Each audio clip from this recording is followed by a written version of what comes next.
Now, my mission is to help women in the workplace and in their personal lives and relationships with productivity and progression, with mental and physical well-being. I do this in a way that you might not have come across before. That's because, as Christine said, I'm an evolutionary biologist, and I take a biological approach to understanding and improving relationships and behaviour. So there are many methods that people use to develop ourselves, to improve our productivity. But many of these turn out not to work because sometimes they fail to take into account our human natures. So looking at things through a biological lens allows us to see why we've evolved certain behaviours and habits and feelings, and why there's so much variation among us. And that understanding points us to ways of helping ourselves improve things and actually work with our natures. So today I'm going to use that approach to talk about relationships among women in the workplace and how women have evolved to compete with each other. So first of all, though, I'm going to explain a bit more about why taking an evolutionary approach is useful in understanding and improving relationships. So basically, there are different ways of looking at human behaviour. We can look at our social environment. So we can, look at what the media is telling us, what our social norms are kind of driving us to do, and social norms of our culture. Or we can ask how our behaviour develops as we're growing up. What kind of effect does our family environment have, the relationships we have as we're growing up. Now, these are very important and obviously valid ways of studying human behaviour. And I certainly do look at things in that way, and I'll include aspects of those in tonight's talk. But because I'm an evolutionary biologist, I also ask why we've evolved the behaviours that we have. What's the behaviour for? How does it help our species, why has this behaviour survived in our species, basically? Generally, it comes down to the fact that we behave in ways that helped our ancestors to reproduce and pass on their genes. In other words, we're all designed for having babies. We all come from a long, unbroken line of ancestors who have behaved in such a way as to successfully survive, have children, and have those children survive long enough to have children of their own. If that weren't the case, we wouldn't be sitting here to be able to have this discussion. So because of this, we will have inherited the genetic disposition for some of these behaviours. The people in the past who behaved in ways that didn't lead to babies, that didn't lead them to survive, their lineage has died out and their genetic legacy is gone.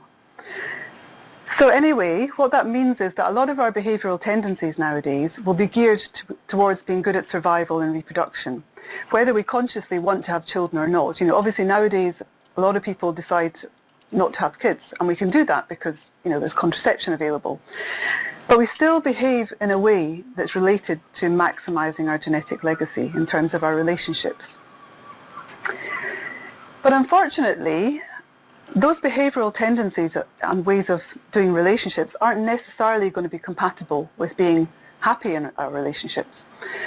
They're not necessarily going to be what's best for us in a work environment in terms of cooperating together. That's partly because our environment nowadays is a bit different, obviously, from what it was when in our ancestors' time back in the Stone Age. And we have different needs today and different ways of being successful compared with our ancestors. But if we can understand how we're likely to behave or feel, we should be able, to some extent, be able to predict what's going to happen in particular situations, and perhaps change the situation a person's working in, or change our attitudes to lead to a better outcome if we understand where it's all coming from. Or if we're aware of how we're likely to behave or feel, we are capable of modifying this. It's not like we're slaves to our evolved natures.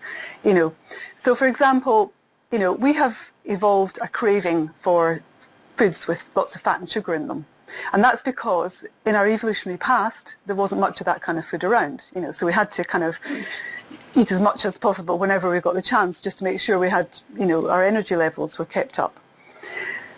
Unfortunately, because nowadays we have easy access to this kind of food, we can easily overindulge, and a lot of us do.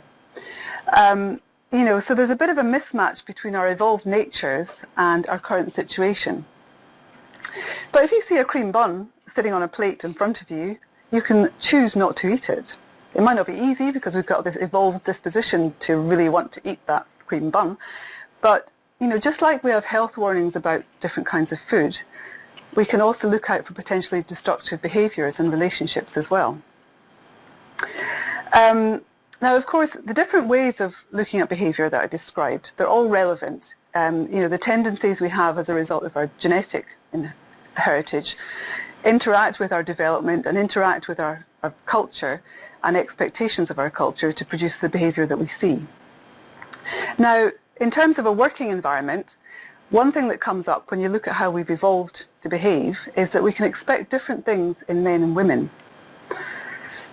Now, one thing I must emphasise before I start with this is that although men and women differ on average in a lot of respects, in just about everything, there's a huge spectrum of behaviour with a lot of overlap. So, if we take a physical example, we all know that men tend to be taller than women. That doesn't mean that all men are taller than all women. There's a huge variation. There's lots of really tall women, lots of very short men. But no one would dispute that the average, men tend to be taller. It's exactly the same when we look at behaviour. With behaviour, women have an innate tendency to be a little bit different on average from men, but you get the whole spectrum for both genders with loads of overlap. So, it's really not a case of men being from Mars and women from Venus. But, it is a controversial area with people arguing, how much we're born to do and what we're socialised to do. But I think with this argument, we need to avoid throwing the baby out with the bathwater. Many people worry that if we admit that there are small differences between men and women, on average, that this will somehow justify treating men and women differently, or that we're stuck with those differences. But neither of these things are true. It's really kind of the opposite of the truth. It's by understanding what the differences are and why they exist that we can change our situations to suit women better and help women progress. So sex differences are, of course, amplified or reduced to a greater or lesser extent depending on the cultural environment that we're in. That extent depends on things like how financially independent women are, how egalitarian the society is. So although I'm going to talk to you about evolved differences between men and women, I'm absolutely not saying that all women are that way and all men are that way. I certainly don't think any occupation should be barred from either gender. So from here on, I'm going to be making generalizations about differences between men and women, but please bear in mind that, obviously, I know there are outliers and exceptions in all cases. So with that in mind, I'm now going to go on to talk about why men and women have evolved to compete in different ways and how this plays out in a work environment.